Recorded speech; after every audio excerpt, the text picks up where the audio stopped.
নীলাচল নিবাসায় জগন্নাথায় তে নমঃ।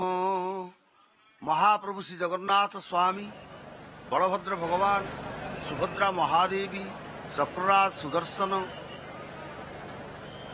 মহাপ্রভু শ্রী রামকৃষ্ণ দেব এবং শ্রী মদନ ମୋହନଙ୍କର ଶ୍ରୀଚରଣାରବିନ୍ଦ ଯୁଗଳରେ ଅନନ୍ତ କୋଟି ପ୍ରଣାମ, ଅନନ୍ତ କୋଟି ଦଣ୍ଡବତ। ଆପଣମାନେ ବର୍ତ୍ତମାନ ଦେଖୁଛନ୍ତି ଏଇ ଯେଉଁ ଅପୂର୍ବ ଦୃଶ୍ୟ। ଆଜି ମହାପ୍ରଭୁଙ୍କର ସିଂହାସନ ବିଜେ ପର୍ବ, ନୀଳାଦ୍ରି ମଣ୍ଡପକୁ ବିଜୟ ପର୍ବ। ମହାପ୍ରଭୁଙ୍କର ଆଜି ନୀଳାଦ୍ରି ବିଜୟ। ସିଏ ତ ହେଉଛନ୍ତି ସ୍ୱୟଂ ଜୟ, ସିଏ ହେଉଛନ୍ତି ସ୍ୱୟଂ ଅଜୟ, ଅପରାଜୟ ପ୍ରଭୁ। ଆଜି ସିଏ ପୁଣି ବିଜୟ ଯାତ୍ରାରେ ବାହାରିବେ। କାରଣ ନବଦିନାତ୍ମକ ଯାତ୍ରା ସିଏ ତ କଲେ। ଯେଉଁ ଯାତ୍ରାର ପ୍ରଥମ ଚରଣ ଥିଲା ଶ୍ରୀ ଗୁଣ୍ଡିଚା ଯାତ୍ରା, ଦ୍ୱିତୀୟ ଚରଣରେ ଆସିଲା ବାହୁଡ଼ା ଯାତ୍ରା, ତୃତୀୟ ପଟଳ ତୃତୀୟ ପର୍ଯ୍ୟାୟରେ ଆସିଲା ଆପଣମାନଙ୍କର ସୁନାବେଶ ଏବଂ ଚତୁର୍ଥ ପର୍ଯ୍ୟାୟରେ ଆସିଲା ମହାପ୍ରଭୁଙ୍କର ଅଧରପଣା ମହୋତ୍ସବ। ଆଜି ରଥଯାତ୍ରାର ଅନ୍ତିମ ଚରଣ, ଅନ୍ତିମ ପର୍ଯ୍ୟାୟ, ନୀଳାଦ୍ରି ବିଜେ ପର୍ଯ୍ୟାୟ। ତିନି ରଥ ଅପୂର୍ବ ଶୋଭା ବିସ୍ତାର କରୁଅଛନ୍ତି ମୈତ୍ରୀ ବଡ଼ଦାଣ୍ଡରେ ଏବଂ ସିଂହଦ୍ୱାର ସମକ୍ଷରେ ମହାପ୍ରଭୁମାନେ ବିରାଜମାନ କରିଛନ୍ତି। ଭକ୍ତମାନେ ମହାପ୍ରଭୁଙ୍କୁ ସବୁବେଳେ ଏମିତି ଆକର୍ଷିତ ହୋଇକି ଆସିଛନ୍ତି ତାଙ୍କ ପାଟ ଡୋରିର ଆକର୍ଷଣରେ ଏବଂ ମହାପ୍ରଭୁଙ୍କର ଚତୁର୍ଦିଗରେ ଭକ୍ତମାନେ ପରିକ୍ରମା କରୁଛନ୍ତି, ଦର୍ଶନ କରୁଛନ୍ତି, ନିଜ ନିଜକୁ କୃତ୍ୟକୃତ୍ୟ କୃତାର୍ଥ ବୋଧ କରୁଛନ୍ତି। ଇଏ ହେଉଛି ସେଇ ପାବନ ଭୂମି, ଇଏ ହେଉଛି ସେଇ ଶ୍ରୀକ୍ଷେତ୍ର ଭୂମି ଯାହାକୁ ଶଙ୍ଖକ୍ଷେତ୍ର ବୋଲି କୁହାଯାଇଛି, ଯାହା ହେଉଛି ପୁରୁଷୋତ୍ତମ କ୍ଷେତ୍ର। ଏହାର ଅନେକ ନାମ ରହିଛନ୍ତି। ତେବେ ଆଜି ଏଇ ନୀଳାଦ୍ରି ବିଜେ ପର୍ବରେ ଆପଣମାନଙ୍କୁ ପ୍ରଥମରୁ ଗୋଟିଏ କଥା ଇଏ ଦିନ କହିଦେବାକୁ ଚାହେଁ ଯେ ଇଏ ହେଉଛି ଏମିତି ଗୋଟେ ଭୂମି ଯେଉଁଠି ଏଠି ମନୁଷ୍ୟମାନେ ଦେବତା ହୋଇଯାଇଛନ୍ତି ଏବଂ ଦେବତାମାନେ ମଧ୍ୟ ଏଠି ମନୁଷ୍ୟ ହୋଇଯାଇଛନ୍ତି। ଏଠି ମନୁଷ୍ୟମାନେ ଦେବତା ହେବା ପାଇଁ ଚାହିଁଛନ୍ତି ଆଉ ଦେବତାମାନେ ମଧ୍ୟ ମନୁଷ୍ୟ ହେବା ପାଇଁ ଚାହିଁଛନ୍ତି। ଆପଣ ଦେଖିବେ ଶ୍ରୀକ୍ଷେତ୍ର ପାଇଁ, ଶ୍ରୀ ଜଗନ୍ନାଥଙ୍କ ପାଇଁ ଦେବତା ଯେଉଁଠି ମନୁଷ୍ୟ ହୋଇଯାଆନ୍ତି। ଇନ୍ଦ୍ରଦ୍ୟୁମ୍ନଙ୍କର ଉପାଖ୍ୟାନରେ ଆପଣ ଦେଖିବେ ଯେତେବେଳେ ଇନ୍ଦ୍ରଦ୍ୟୁମ୍ନ ସ୍କନ୍ଦ ପୁରାଣଙ୍କର ବର୍ଣ୍ଣନା ଅନୁସାରେ ସହସ୍ର ସଂଖ୍ୟକ ଅଶ୍ୱମେଧ ଯଜ୍ଞାନୁଷ୍ଠାନର ଆୟୋଜନ କଲେ। ଇନ୍ଦ୍ର ପ୍ରଭୃତି ଦେବତାମାନଙ୍କୁ ନିବେଦନ କଲେ, ହେ ପ୍ରଭୁ, ଯେ ପର୍ଯ୍ୟନ୍ତ ମୋର ଏହି ସହସ୍ର ଯଜ୍ଞ ଅନୁଷ୍ଠିତ ହେଉଥିବ ସେ ପର୍ଯ୍ୟନ୍ତ ଆପଣ ଦେବତାମାନଙ୍କ ସହିତ ଏହି ସଭାରେ ଅବସ୍ଥାନ କରିବେ। ତଥାସ୍ତୁ। ଇନ୍ଦ୍ରଦ୍ୟୁମ୍ନ ନିବେଦନ କରୁଛନ୍ତି ଇନ୍ଦ୍ରାଦି ଦେବତାମାନଙ୍କୁ ଯେ ଇଏ ଦିନହୀନ ଅକିଞ୍ଚନ ଆପଣମାନଙ୍କର ପଦ ରଜ ପାଇବା ପାଇଁ ଇଚ୍ଛା କରୁଅଛି। ପ୍ରଭୁ ନୀଳମାଧବ ଏ ସ୍ଥାନରୁ ଅନ୍ତର୍ହିତ ହୋଇଯାଇଛନ୍ତି ଏବଂ ଦେବରାଜ ଇନ୍ଦ୍ରଙ୍କୁ ଲକ୍ଷ୍ୟ କରି କହୁଛନ୍ତି ଇନ୍ଦ୍ରଦ୍ୟୁମ୍ନ, ହେ ଦେବେନ୍ଦ୍ର, ମୁଁ ତାହାଙ୍କର ପୁନଃ ପ୍ରକାଶ ନିମନ୍ତେ ଚତୁରାନନ ବ୍ରହ୍ମାଙ୍କ ଅନୁମତି କ୍ରମେ ସହସ୍ର ଅଶ୍ୱମେଧ ଯଜ୍ଞ କରିବି। ତାଙ୍କର ଆବିର୍ଭାବ ଦ୍ୱାରା ଆପଣମାନଙ୍କର ମଧ୍ୟ କଲ୍ୟାଣ ହେବ। କାହିଁକିନା ଆପଣ ଦେବଲୋକରୁ ଆସି ମହାପ୍ରଭୁ ଜଗନ୍ନାଥଙ୍କୁ ଦାରୁ ବ୍ରହ୍ମଙ୍କୁ ଏଠି ମଧ୍ୟ ଦର୍ଶନ କରିବେ। ଦେବରାଜ ଇନ୍ଦ୍ରଦ୍ୟୁମ୍ନଙ୍କର ଏ ମହତ ଉଦ୍ଦେଶ୍ୟକୁ ପ୍ରଶଂସା କଲେ ଏବଂ କହିଲେ, ହେ ଇନ୍ଦ୍ରଦ୍ୟୁମ୍ନ, ତ୍ରୈଲୋକ୍ୟ ପାବନ କାର୍ଯ୍ୟ ତୁମେ କରିବାକୁ ଯାଉଛ। ହେ ମହିପତେ, ତୁମେ ସେଇ ପ୍ରଭୁ ଭକ୍ତବତ୍ସଳ ବୈକୁଣ୍ଠନାଥଙ୍କ ପ୍ରୀତ୍ୟର୍ଥେ ଏହି କାର୍ଯ୍ୟ ଅବଶ୍ୟ ସମ୍ପାଦନ କରିବାରେ ବ୍ରତୀ ହୋଇଯାଅ।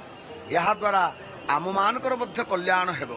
ଏବଂ ସେଇଠି ଦେବରାଜ ଇନ୍ଦ୍ର କହୁଛନ୍ତି, ଦୁରାରାଧ୍ୟୋ ହି ଭଗବାନ ଅସ୍ମାକଂ ଭକ୍ତବତ୍ସଳଃ ବୟମପ୍ୟତ୍ର ଦେବତ୍ୱଂ ତ୍ୟକ୍ତ୍ୱା ଭକ୍ତିପରାୟଣଃ ଆରାଧୟାମଃ କ୍ଷେତ୍ରେସ୍ମିନ୍ ବିନୀତା ନରରୂପିଣଃ। ସମ୍ଭବତଃ ମୋର ଯେତିକି ଖ୍ୟାଲ ଆସୁଛି ସପ୍ତଦଶ ଅଧ୍ୟାୟରେ ସ୍କନ୍ଦ ପୁରାଣରେ ଏକଥା ଦେବରାଜ ଇନ୍ଦ୍ର ମୁକ୍ତକଣ୍ଠରେ କହୁଛନ୍ତି, ଇନ୍ଦ୍ରଦ୍ୟୁମ୍ନଙ୍କୁ କହୁଛନ୍ତି ଯେ ଭକ୍ତବତ୍ସଳ ଭଗବାନ ଜଗନ୍ନାଥ ଆମମାନଙ୍କ ପାଇଁ ଦୁରାରାଧ୍ୟ। ଆମ୍ଭେମାନେ ଏହି କ୍ଷେତ୍ରରେ ଦେବ ବିଗ୍ରହ ପରିତ୍ୟାଗ ପୂର୍ବକ ନରରୂପୀ ହୋଇ ବିନୟ ଭକ୍ତି ସହକାରେ ଭଗବାନଙ୍କୁ ଆରାଧନା କରିବୁ। ନର ରୂପ ଧାରଣ କରି, ମନୁଷ୍ୟ ଦେହ ଧାରଣ କରି ଦେବଲୋକରୁ ଆମେମାନେ ଆସିବୁ ଏଇ ଭୂମିକୁ। ଇଏ ହେଉଛି ସେଇ ପାବନ ଭୂମି। ଇଏ ଭୂମି ସାଧାରଣ ଭୂମି ନୁହେଁ। ଆପଣମାନେ ଦେଖୁଛନ୍ତି ଅପୂର୍ବ ମହିମାରେ ତିନି ରଥରେ ଏଇ सप्त विग्रह अवस्थान करिअछन्ति।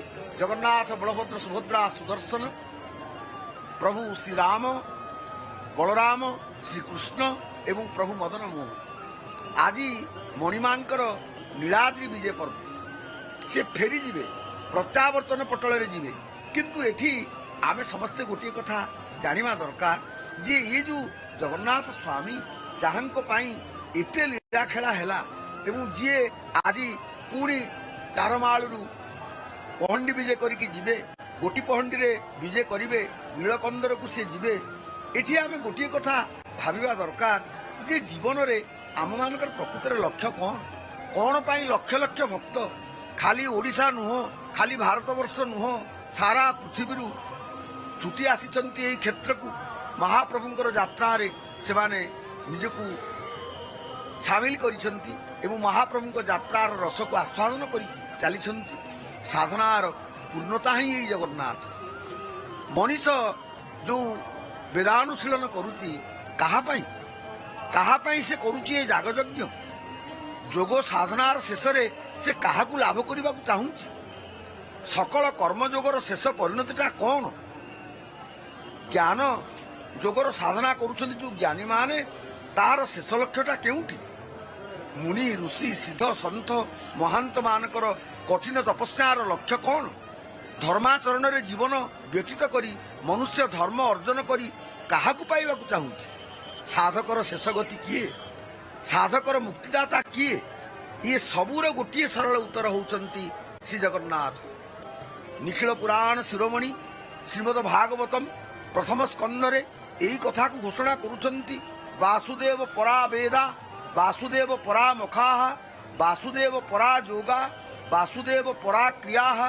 वासुदेव परम ज्ञानम वासुदेव परम तपः वासुदेव परो धर्म वासुदेव परा गति तेणु आमे समस्ते होउछु अगति आम परी अगति मानकू गति किए देवे आमे समस्ते जो इंद्रिय व्यापार मानक भितर छटपट होउछु कलबल होउछु ये संसार को भोग करिवार वासना नहीं शेष आमे जहाँ पाइछु से सबु धीरे धीरे क्षीण हो जाउछि से सबु धीरे धीरे निष्प्रभ हो जाउछि से सबु धीरे धीरे महलन पड़ी जाउछि से सबु धीरे धीरे मरी मरी चलीछि ताहले काहाकू धरिले आमे ये जगत रे जीवनर पूर्णता को पाई परिबा ये सबूर जो सरल उत्तर होउचंती महाप्रभु जगन्नाथ आपण माने समस्त जानंती सेई कालिया शांत सेई मणिमा आज एवं मध्य रथ उपरे विराजमान करिसंती अपूर्व सुंदर शोभा तांकर मदन मोहन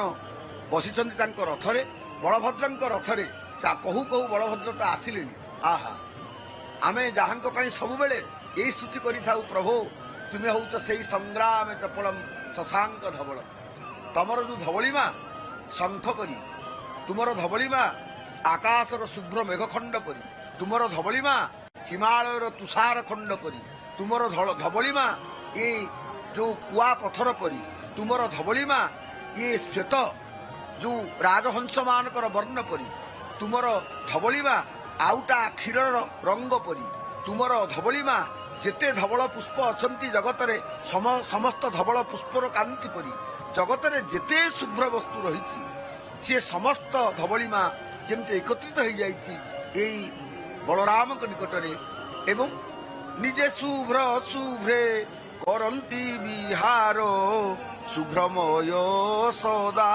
एहांको संसार जीवन को शुभ्र स्वच्छ सुंदर करिवार प्रेरणा दौरान बलभद्र ठाकुर कारण आम पाखे जदि बल अच्छी किंतु आमको भद्रतार अनुशीलन करने को पड़ो ओम भद्रम कर्णेभि श्रूयाम देवा भद्रम पश्येम अक्षभिर्ज जत्रा तेणु आमे जदि भद्रता को छाड़ीदबा शीलता को छाड़ीदबा नम्रता को छाड़ीदबा ताहले से बल द्वारा आमे उपकृत हो पारिबा कि चाहूँ चाहूँ आमर नयन समक्षरे आसी पहुंचले स्वयं महाबाहु स्वयं महाप्रभु एवं ये समग्र विश्व को मोहित करी रखिछन मोर स्मरण को आसुचंती तांकर से जो अपूर्व चाहाणी से चाहाणी को से भंगिमा किए उपमार कही पारिबो कि अपूर्व रूप छटा कि अपूर्व भंगी कि अपूर्व नटवर मनोहर परिपाठ आहा प्रभु आज आपण केते ସୁନ୍ଦର ଦିଶୁଛନ୍ତି।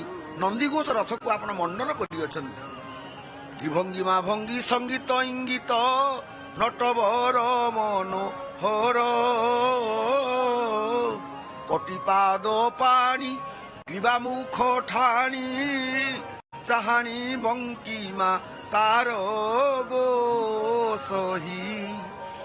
এই যে অপূর্ব ঠাଣି অপূর্ব ଚାହାଣି এই ମହାପ୍ରଭୁଙ୍କର ରୂପକୁ ଥରେ ଯଦି ଆପଣ ସେ ରୂପର ସିନ୍ଧୁ ଭିତରେ ହଜିଯିବେ ମଜିଯିବେ, ଜୀବନର ସବୁ କିଛି ଆପଣ ଭୁଲିଯିବେ ଏବଂ ମହାପ୍ରଭୁଙ୍କର ଏଇ ଦର୍ଶନ ଭଗବତ ଦର୍ଶନ ଏହା ହିଁ ତ ଜୀବନର ପୂର୍ଣ୍ଣତା।